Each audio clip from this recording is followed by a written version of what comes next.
Have you ever bought a game based solely on the quality of the cover? That's what I decided to do for the next full-length game review that I had planned. It turned out to be a horrible decision. This is the cover for Left Alive, created by the game's character artist Yoji Shinkawa.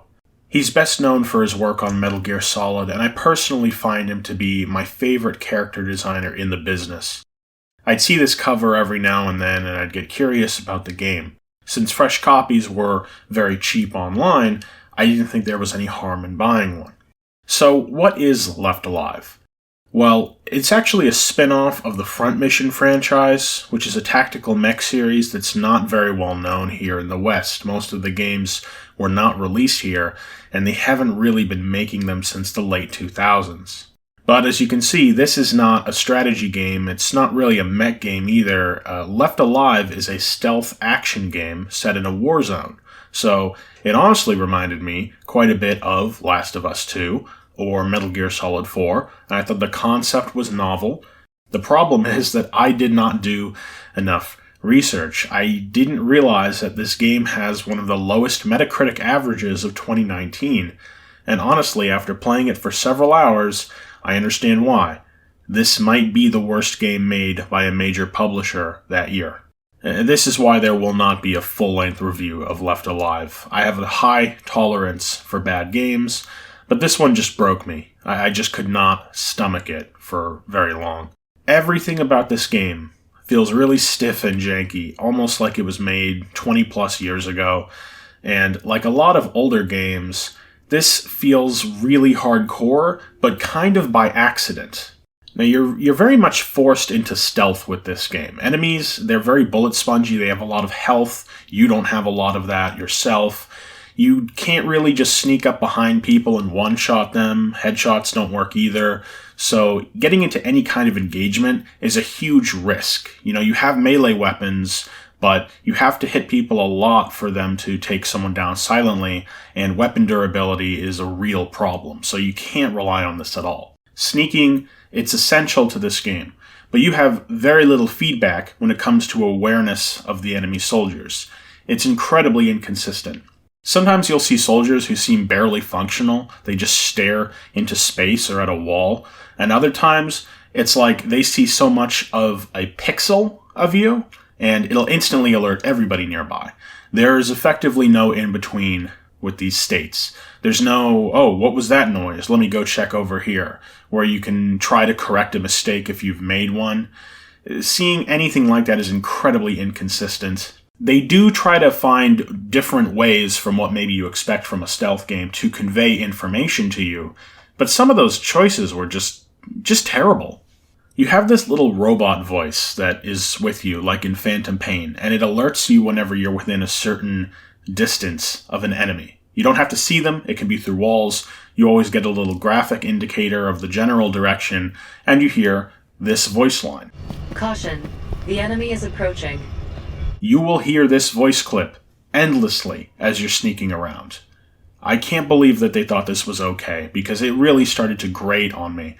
The extreme trial and error that you employ in this game, making one small mistake, it's going to cost you your life or a lot of time, and you're going to hear this sound clip over and over and over again, and it just kind of turned my brain into mush as I repetitively tried to go through the same area over and over and over again, trying something slightly differently and failing because of the strictness of the AI. That brings me to the other big issue. They didn't handle trial and error very well in this game.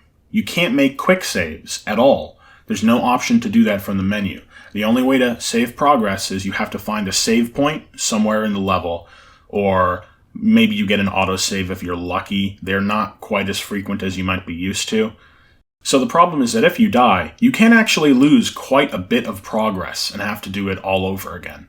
But let's say that you just got caught and you just want to reload your last save because you don't want to have to try to escape and all that stuff. You don't think you're going to be able to make it out of there alive. For some reason, that's not an option. You cannot reload saves of any kind from the menu, so you've got to just let yourself die or basically reload the entire game to accomplish that.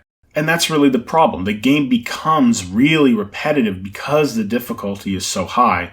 And the controls, they're so poor that I don't want to keep trying. I don't always feel like it's my fault when I get caught. And it just doesn't feel like anything is very well considered. I mean, there's parts where they make you get into fights with people despite the fact that you're practically fighting the controls the whole time. Yeah, basically nothing about Left Alive feels good. And that's really a shame. There's a lot of people with experience in mech games who worked on this, whether it's in the art or the design of all sorts of different mech franchises. They all ended up making something that's way out of their depth. You know, I don't care how much you like stealth games or mech games, because I like both of those things. I can't possibly recommend this to anyone unless you're a glutton for punishment. Just stay away. You might see a low price point and think, ooh, you know, what's the worst that could happen? Ugh, this might be the worst that can happen. You know, we're all waiting for new games that pull inspiration from the Metal Gear series and other stealth games. This is not it. You know, I'm sorry if you were looking forward to an actual review of this game, because I did think it was interesting enough to give it my time. But I have standards. They're not the highest standards in the world, trust me. If you saw my master list of game ideas, there's a lot of bad games on that list.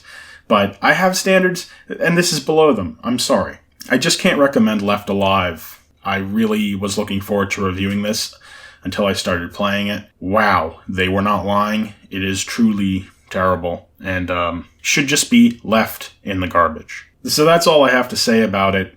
I didn't want to let the footage go to waste, so you're getting this video to make up for that. Good news though, not only did I already select the replacement game for the next review, but I have already recorded the whole playthrough, because the game is not very long. So stick around for that. Hopefully you can get that out in a couple weeks. Thank you for watching.